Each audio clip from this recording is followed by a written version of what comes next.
Well, hi there. So in this video, we're going to do two more practice problems related to externalities. So let's get started.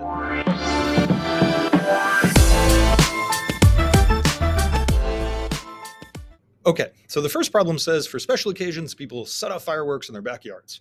Wild time. Assume the market for fireworks is perfectly competitive, draw a correct label graph of the market for fireworks, show the market equilibrium price and quantity. So part A is really just draw supply and demand. And hopefully when we're doing supply and demand with this, we can label it with the marginal private benefit and marginal private cost, right? So that's hopefully not too bad. Marginal private benefit equal to demand, marginal private cost equal to supply. It does say use PE and QE for our equilibria, so we're going to do that. Equilibrium, because there's only one. Part B, assume that the noise from the fireworks makes the neighbors upset. Well, that's a bummer. On your graph, show each of the following. So first thing to know is like, what kind of externality are we dealing with, right? It's obviously an externality and it's negative because people are being disturbed. But thinking about, is it in consumption or is it in the production? Well, if you think about it, it's when the fireworks are set off. So that's when they're in consumption, right? So it's a negative extra. Whoa, goodbye, pen. And we're back. It's a negative externality in the consumption. So we would want to say that kind of like the demand shouldn't be this large, right? We should say that maybe society's demand is less than that because we have a negative externality in consumption. So we're going to put a marginal social benefit curve that's underneath the marginal private benefit curve. That tells us that we have a negative consumption externality. And then it also asks us to identify the marginal social cost curve. That's the same as the private cost curve for a externality in consumption, because this is just the production side. And we'd say that nothing's really affecting other people on the production side.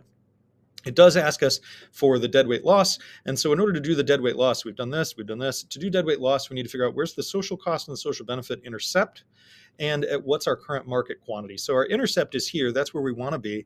And the back of the triangle is where we actually are producing, right? So Q, whoa, I am having trouble holding on to this pen today. The back of that kind of starts with the quantity we are producing, and it points us toward that optimal location. It's not asking us to label that optimal location, so I'm going to leave it the way it is. Part C, now assume instead that all the neighbors enjoy watching fireworks. Great. You see, neighbors can never make up their minds, right? In this case, in the market equilibrium quantity greater than, less than, or equal to the socially optimal. Well, thinking through this for a moment here, right? If the neighbors really like it, then we would say that the social benefit is larger than the private benefit. And that would mean that we have a curve that's way over here. And so the optimal quantity would be greater than the equilibrium quantity.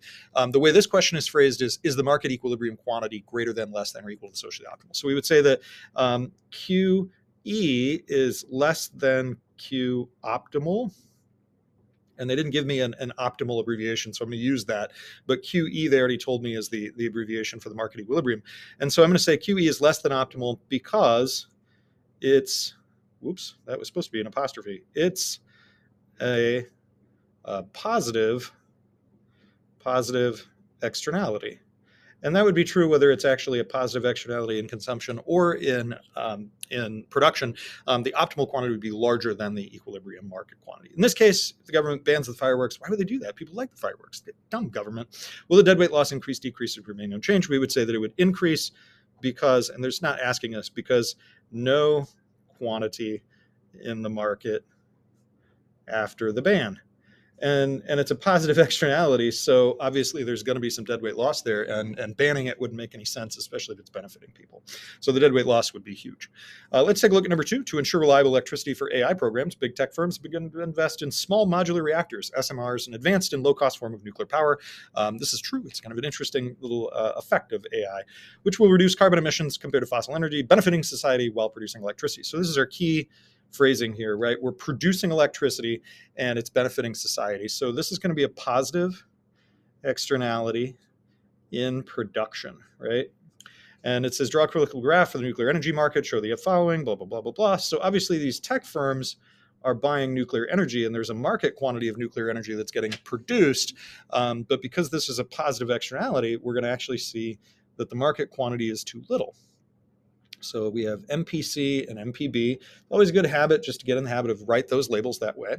And it does say QMPM for our equilibrium. QMPM. It is a positive externality in production. So the production part tells us it's going to be on the supply side.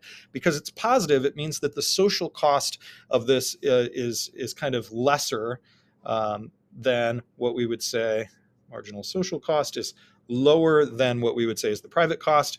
and the social benefit curve is equal to the demand. So we would say that kind of the cost of this to society is actually less than what the private cost is of producing it. So we're going to label QS as where MSC and MPB equal each other, and deadweight loss because we are not at this optimal point. We have a back of how many we are producing. That's the back of that arrow, pointing us toward that optimal location. Again, the back of that deadweight loss starts at the quantity that the market equilibrium is established at. Part B, assume the government imposes a binding price ceiling. Show the price ceiling on your graph, labeling the price ceiling PC. Oh my goodness. Okay. How about we just do it right here? Boom. Price ceiling, PC. Does this price ceiling increase, decrease, have no effect on the deadweight loss in this industry? Explain. So at the original MPC and MPB, now we have a price ceiling. So the highest price they're going to be able to charge is this. And so this is actually the new quantity that's going to get produced in the market. And we're going to come up here. And in fact, because this is like, I'm going to put QPC, even though it doesn't ask for a label, that means that our deadweight loss includes all of this now. So it actually gets much bigger. It didn't ask me to shade that on there, so I'm just kind of doing that to show you. But you can see that it gets much bigger. We would say increase because the quantity decreases to QPC because quantity supplied is less with a price ceiling. So the price ceiling causes the quantity supplied to decrease down to this level. As a result, we would have a much, much larger amount of deadweight loss. And it does go all the way to the MSC column or the MSC curve, because that's actually what we would say society's cost of producing it is quite low. And so it's a huge amount of deadweight loss that would be produced.